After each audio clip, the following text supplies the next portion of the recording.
ICC T20 ವಿಶ್ವಕಪ್ ಸಮರದ final war ಇಂದು ನಾಳೆ ಟಿ20 ವಿಶ್ವಕಪ್ ಫೈನಲ್ ಫೈಟ್ಗೆ ಕ್ಷಣಗಣನೆ ಶುರುವಾಗಿದೆ. ಇನ್ನು ಭಾರತ ಹಾಗೂ ನ್ಯೂಜಿಲೆಂಡ್ ನಡುವೆ ವಿಶ್ವಕಪ್ ಸೆಣಸಾಟ ಜಾಸ್ತಿ ಆಗ್ತಾ ಇದೆ. ರೋಚಕ ಹಣಾಹಣಿಗೆ ಸಜ್ಜಾಗಿದೆ. ಅಹಮದಾಬಾದ್ ಸ್ಟೇಡಿಯಂ, ನರೇಂದ್ರ ಮೋದಿ ಸ್ಟೇಡಿಯಂ ಇದೀಗ ಸಜ್ಜಾಗಿರುವಂತದ್ದು. ಕ್ರೀಡಾಂಗಣದಲ್ಲಿ ರೋಚಕ ಪಂದ್ಯವನ್ನ ಆಡೋದಕ್ಕೆ ಎಲ್ಲಾ ರೀತಿಯಲ್ಲೂ ಕೂಡ ಸಿದ್ಧತೆಗಳನ್ನ ಮಾಡಿಕೊಳ್ಳಲಾಗಿದೆ. ಫೈನಲ್ ಪಂದ್ಯಕ್ಕಾಗಿ ವಿಶೇಷವಾಗಿ ಸಜ್ಜಾಗಿದೆ. ಪಿಚ್ ಈಗಾಗಲೇ ಎಲ್ಲಾ ರೀತಿಯಲ್ಲೂ ಕೂಡ ತಯಾರಿಯನ್ನ ಮಾಡಿಕೊಳ್ಳಲಾಗಿದೆ. ಇನ್ನೊಂದು ಕಡೆಯಲ್ಲಿ ಭಾರತಕ್ಕೆ ಕೂಡ ವಿಶ್ ಅನ್ನ ಮಾಡಲಾಗ್ತಾ ಇದೆ. ಐಸಿಸಿ ಟಿ20 ವಿಶ್ವಕಪ್ ಸಮರದ ಫೈನಲ್ ವಾರ್, ಟಿ20 ವಿಶ್ವಕಪ್ ಫೈನಲ್ ಫೈಟ್ಗೆ ಕ್ಷಣಗಣನೆ ಶುರುವಾಗ್ತಾ ಇದೆ. ಭಾರತ ಹಾಗೂ ನ್ಯೂಜಿಲೆಂಡ್ ನಡುವೆ ವಿಶ್ವಕಪ್ ಸೆಣಸಾಟ ಜೋರಾಗಿರುವಂಥದ್ದು. ರೋಚಕ ಹಣಾಹಣಿಗೆ ಅಹಮದಾಬಾದ್ ಸ್ಟೇಡಿಯಂ ಸಜ್ಜಾಗಿದೆ. ನರೇಂದ್ರ ಮೋದಿ ಕ್ರೀಡಾಂಗಣದಲ್ಲಿ ರೋಚಕ ಪಂದ್ಯ ನಡೆಯುತ್ತೆ. ಫೈನಲ್ ಪಂದ್ಯಕ್ಕಾಗಿ ವಿಶೇಷವಾಗಿ ಪಿಚ್ ಅನ್ನು ಕೂಡ ಸಜ್ಜು ಮಾಡಲಾಗಿದೆ.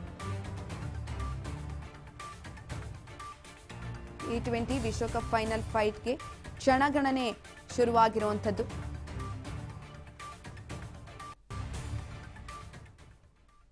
ಈಗಾಗಲೇ ಭಾರತಕ್ಕೆ ವಿಶ್ ಅನ್ನು ಕೂಡ ಮಾಡಲಾಗ್ತಾ ಇದೆ. ಜೊತೆಯಲ್ಲಿ ಫೈನಲ್ ಪಂದ್ಯ ಇರುವಂಥದ್ದು ರೋಚಕ ಘಟ್ಟಕ್ಕೆ ಹೋಗಿದೆ.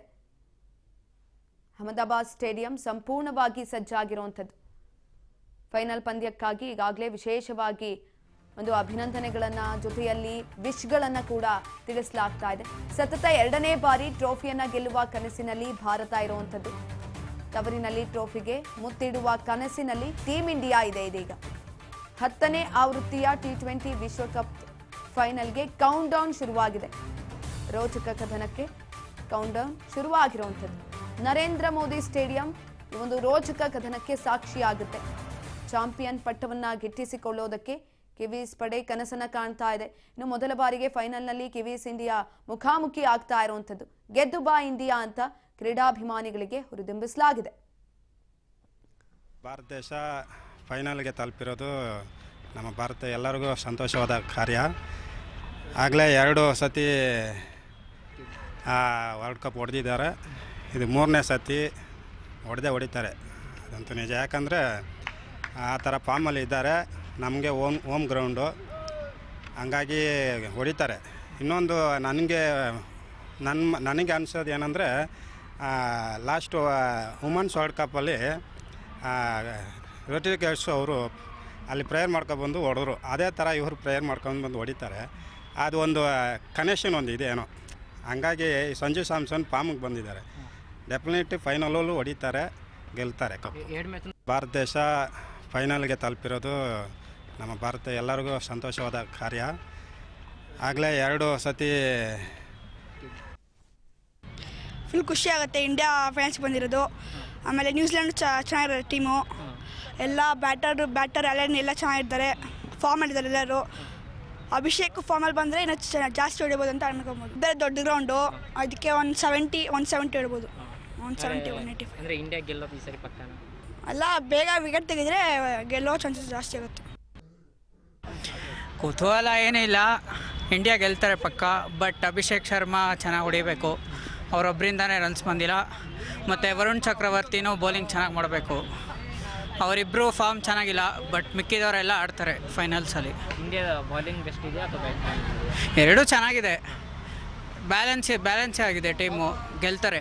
ನ್ಯೂಜಿಲ್ಯಾಂಡ್ ಅವರು ಟಾಪ್ ಆರ್ಡರ್ ಅಷ್ಟೇ ಚೆನ್ನಾಗಿ ಆಡೋದು, ಮಿಡಲ್ ಆರ್ಡರ್ ಸ್ವಲ್ಪ ಬ್ರಿಟಲ್ ಇದೆ. ಸೊ ಇಂಡಿಯಾ ಗೆಲ್ತಾರೆ. ಮೇಲೆ ಡಿಪೆಂಡ್ ಆಗುತ್ತೆ. ಅಬೋವ್ ಪಾರ್ ಹೊಡಿಬೇಕು ಅಷ್ಟೇ ಸ್ಕೋರು. ಬ್ಯಾಟಿಂಗ್ ವಿಕೆಟ್ ಇದೆ ಅಹಮದಾಬಾದಲ್ಲಿ. ಸೊ 200 ಹತ್ರ ಹೊಡಿಬೇಕು ಇಂಡಿಯಾ. ಆ ಟೀಮಲ್ಲೂ ಘಟನೆಗಳಿದ್ದಾರೆ ಇಂಡಿಯಾ ಮುಂದೆ. ಅದೇ ಓಪನಿಂಗ್ ಕಿತ್ತಾಕ್ಬೇಕಷ್ಟೇ ಅವ್ರ ಟೀಮ್ ಅವ್ರದ್ದು. ಮಧ್ಯ ಬೌಲಿಂಗ್ ಬುಮ್ರಾ ಚೆನ್ನಾಗಿ ಮಾಡ್ತಾರೆ, ಎಲ್ಲರೂ ಚೆನ್ನಾಗಿ ಮಾಡ್ತಾರೆ.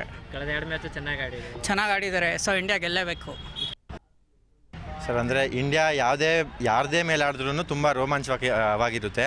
ಸೊ ಹಂಗಾಗಿ ಎಲ್ಲರೂ ಬಯಸೋದೇ ಇಂಡಿಯಾ ಗೆಲ್ಲಬೇಕಂತ. ಸೊ ಇಂಡಿಯಾದಲ್ಲಿ ಸಂಜು ಸ್ಯಾಮ್ಸನ್ ಲಾಸ್ಟ್ 2 ಮ್ಯಾಚ್ ತುಂಬ ಚೆನ್ನಾಗಿ ಆಡ್ತಿದ್ದಾರೆ. ಜಸ್ಟ್ ಮಿಸ್ಸಲ್ಲಿ ಸೆಂಚುರಿ ಮಿಸ್ ಆಯಿತು. ಫೈನಲಲ್ಲಿ ಅದು ಬರಲಿ ಅಂತ ಆಸೆ ಪಡ್ತೀವಿ. ಅಭಿಷೇಕ್ ಶರ್ಮಾ ಮೇಲೆ ತುಂಬ ಎಲ್ಲರೂ ನಂಬಿಕೆ ಇಟ್ಟಿದ್ರು. ಈ ಫೈನಲ್ ಮ್ಯಾಚ್ ಮೇಲೆ ಅದೊಂದು ಉಳಿಸ್ಕೊಳ್ಳಿ ಅಂತ ಕೇಳಿ ಇಂಡಿಯಾ ಭರ್ಜರಿಯಾಗಿ ಗೆಲ್ಲಬೇಕು, ಬ್ಯಾಕ್ ಟು ಬ್ಯಾಕ್ ಕಪ್ ಹೊಡಿಬೇಕಂತ ಆಸೆ ಪಡ್ತೀವಿ. ಸರಿ ಮ್ಯಾಚಲ್ಲಿ ಅಭಿಷೇಕ್ ಶರ್ಮಾ ಅಂದರೆ ಪ್ಲೇಯಿಂಗ್ 11 ಬಿಟ್ಟಿಲ್ಲ, ಚೇಂಜಸ್ ಮಾಡ್ಬೋದು. ಸೊ ಅಭಿಷೇಕ್ ಶರ್ಮಾ ಇರ್ಬೋದು, ಸಂಜು ಸ್ಯಾಮ್ಸನ್ ಆಗಿರ್ಬೋದು, ರಿಂಕು ಸಿಂಗ್ ಆಗಿರ್ಬೋದು, ಎಲ್ಲ ಚೆನ್ನಾಗಿ ಆಡ್ತಿದ್ದಾರೆ. ಇಶಾನ್ ಕಿಶನ್ ಆಗಿರ್ಬೋದು, ಎಲ್ಲ ಚೆನ್ನಾಗಿ ಆಡ್ತಿದ್ದಾರೆ. ಬೌಲಿಂಗಲ್ಲೂ ಅಷ್ಟೇ ಜಸ್ಪ್ರೀತ್ ಬುಮ್ರಾ ಮತ್ತು ಹಾರ್ದಿಕ್ ಪಾಂಡ್ಯ ತುಂಬ ಒಳ್ಳೆ ಸಪೋರ್ಟ್ ಕೊಡ್ತಿದ್ದಾರೆ. So ಗೆಲ್ಲುತ್ತೆ sir. ಎಕ್ಸೈಟ್ಮೆಂಟ್ ತುಂಬ ಇದೆ, ಯಾಕಂದರೆ ಎರಡೂ ಸೈಡು ಎರಡು ಟೀಮ್ ಸ್ಟ್ರಾಂಗ್ ಇದೆ ಫುಲ್ಲು. ಎಕ್ಸೈಟ್ಮೆಂಟ್ ಏನಕ್ಕಿದೆ ಅಂದರೆ ಟಫ್ ಫೈಟ್ ಕೊಡ್ತಾರೆ. ಇಬ್ಬರು ಪ್ರೆಡಿಕ್ಟ್ ಮಾಡೋಕ್ಕಾಗಲ್ಲ ಇಂಡಿಯಾನೇ ಗೆಲ್ಬೋದು ಅಂತ. ಇವಾಗ ಅಹಮದಾಬಾದ್ ತುಂಬ ದೊಡ್ಡ ಗ್ರೌಂಡ್ ಆಗಿರೋದ್ರಿಂದ ಮತ್ತು ನಾವು ಫೈನಲ್ಸ್ ಎಲ್ಲ ಸೋತಿದ್ದೀವಿ. ಇದರಲ್ಲಿ ಪ್ರೆಷರ್ ಜಾಸ್ತಿ ಇರುತ್ತೆ. ಓಪನಿಂಗ್ ಬ್ಯಾಟಿಂಗ್ ಮಾಡುವಾಗ ಚೆನ್ನಾಗಿ ರನ್ಸ್ ಬಂದರೆ, ಬೇಸ್ ಚೆನ್ನಾಗಿದ್ದರೆ ರನ್ಸ್ ಚೆನ್ನಾಗಿ ಮಾಡ್ಬೋದು. ಬೇಗ ಅವ್ರಿಗೂ ಪ್ರೆಷರ್ ಬರುತ್ತೆ ರನ್ಸ್ ಜಾಸ್ತಿ ಆದಾಗ. ಕುತೂಹಲ ಎಲ್ಲರಿಗೂ ಇದೆ, ಎಲ್ಲರೂ ವೆಯ್ಟ್ ಮಾಡ್ತಾ ಇದ್ದಾರೆ. ಎಕ್ಸೈಟ್ಮೆಂಟ್, ಕ್ಯೂರಿಯಾಸಿಟಿ ಇದ್ದೇ ಇದೆ ಎಲ್ಲರಿಗೂ. ವೆಯ್ಟ್ ಇದೆ ಯಾಕಂದರೆ ಟಫ್ ಫೈಟ್ ಅದು. ಸೊ ಕಷ್ಟ ಇದೆ, ಬಟ್ ಇಂಡಿಯಾ ಟೀಮ್ ಸ್ಟ್ರಾಂಗ್ ಅನಿಸ್ತದೆ. ಇರುತ್ತೆ ಲೋ ಸ್ಕೋರಿಂಗ್ ಪಿಚ್ಚು ಅಹಮದಾಬಾದು. ಆದ್ರೇನೋ ಯಾಕೆ ಅಹಮದಾಬಾದ್ ಪಿಚ್ ಬಂದ ತಕ್ಷಣ ಯಾಕೆ ಅಷ್ಟು ಲೋ ಆಗುತ್ತೆ ಅಂತ? ಅದು ಬಾಲಿಂಗ್ ಪಿಚ್ ಅದು, ಅದಕ್ಕೆ ಅದು ಬ್ಯಾಟ್ರೀಸ್ಗೋಸ್ಕರ ಸ್ವಲ್ಪ ಕಷ್ಟ ಆಗುತ್ತೆ. ಬಾಲ್ ನಿಂತು ಬರುತ್ತೆ. ನಮ್ಮ ಎಕ್ಸ್ಪೆಕ್ಟೇಷನ್ಸು 170, 180 ಇದ್ದೇ ಇರುತ್ತೆ. ಟಫ್ ಫೈಟ್ ಇರುತ್ತೆ. 170, 180 ಬಂದರೆ ಟಫ್ ಫೈಟ್ ಇರುತ್ತೆ. ಎರಡು ವಿನ್ ಪ್ರೆಡಿಕ್ಟ್ ಎರಡು ಈ ಕಡೆ ಆ ಕಡೆ 50-50% ಇರುತ್ತೆ ವಿನ್ ಚಾನ್ಸು. ಅದಕ್ಕೆ ಒಂದು 170, 180. ತುಂಬ ಟಫ್ ಫೈಟ್ ಇರುತ್ತೆ. ಎರಡು ಸ್ಟ್ರಾಂಗ್ ಟೀಮ್ಸೇ. ನ್ಯೂಜಿಲೆಂಡ್ ಕಡೆ ಫಿನ್ ಆಲೆನ್ನು ಎಲ್ಲ ಚೆನ್ನಾಗಿದ್ದಾರೆ. ಬೌಲಿಂಗ್ ಆಲ್ರೌಂಡರ್ಸು, ಬ್ಯಾಟರ್ಸು. ಈವನ್ ಇಂಡಿಯಾನು ಸೇಮೇ ಇದೆ ಸ್ಟ್ರೆಂತು. ಟಫ್ ಮ್ಯಾಚ್ ಇರುತ್ತೆ. 50-50 ಯಾರು ಬೇಕಾದರೂ ಗೆಲ್ಬೋದು. ಮೊನ್ನೆ ಕಳೆದ 2 ಮ್ಯಾಚು ಚೆನ್ನಾಗಿ ಆಡಿದ್ರು ಇಂಡಿಯಾದವರು. ಈಗ ನೋಡಿದ್ರೆ ನ್ಯೂಜಿಲೆಂಡು ಅದು ತುಂಬ ಟಫ್ ಅಂಡ್ ಕನ್ಸಸ್ ಇದ್ದಾರೆ. ಏನು ಹೇಳ್ತೀವಿ? ಎಲ್ಲ ಚೆನ್ನಾಗಿ ಆಡ್ತಿದ್ದಾರೆ, ನೋಡ್ಬೇಕೇನಾಗುತ್ತೆ. ಆಲ್ರೌಂಡ್ಸ್ ತುಂಬ ಜನ. ನ್ಯೂಜಿಲೆಂಡಲ್ಲಿ ಚೆನ್ನಾಗಿದ್ದಾರೆ ಆಲ್ರೌಂಡರ್ಸು. Mitchell ಸ್ಯಾಂಟ್ನರು, fin ಆಲೆನ್ನು. ಇಂಡಿಯಾದಲ್ಲಿ ಇರ್ತಾರೆ ಈ ಬಾರಿ ಕ್ರಿಕೆಟ್. ಹಾರ್ದಿಕ್ ಪಾಂಡ್ಯ, ಸಂಜು ಸ್ಯಾಮ್ಸನ್, ತಿಲಕ್ ವರ್ಮಾ. ಬೌಲಿಂಗಲ್ಲಿ ಬುಮ್ರಾ, ಚಕ್ರವರ್ತಿ ತುಂಬ ಎಕ್ಸ್ಪೆನ್ಸಿವ್ ಆಗ್ತಿದ್ದಾರೆ. ಅವ್ರ ಮೇಲೆ ಏನು ಹೋಪ್ ಮಾಡೋಕ್ಕಾಗಲ್ಲ ಅಷ್ಟೇ. ತುಂಬ ಟಫ್ ಫೈಟ್ ಇರುತ್ತೆ.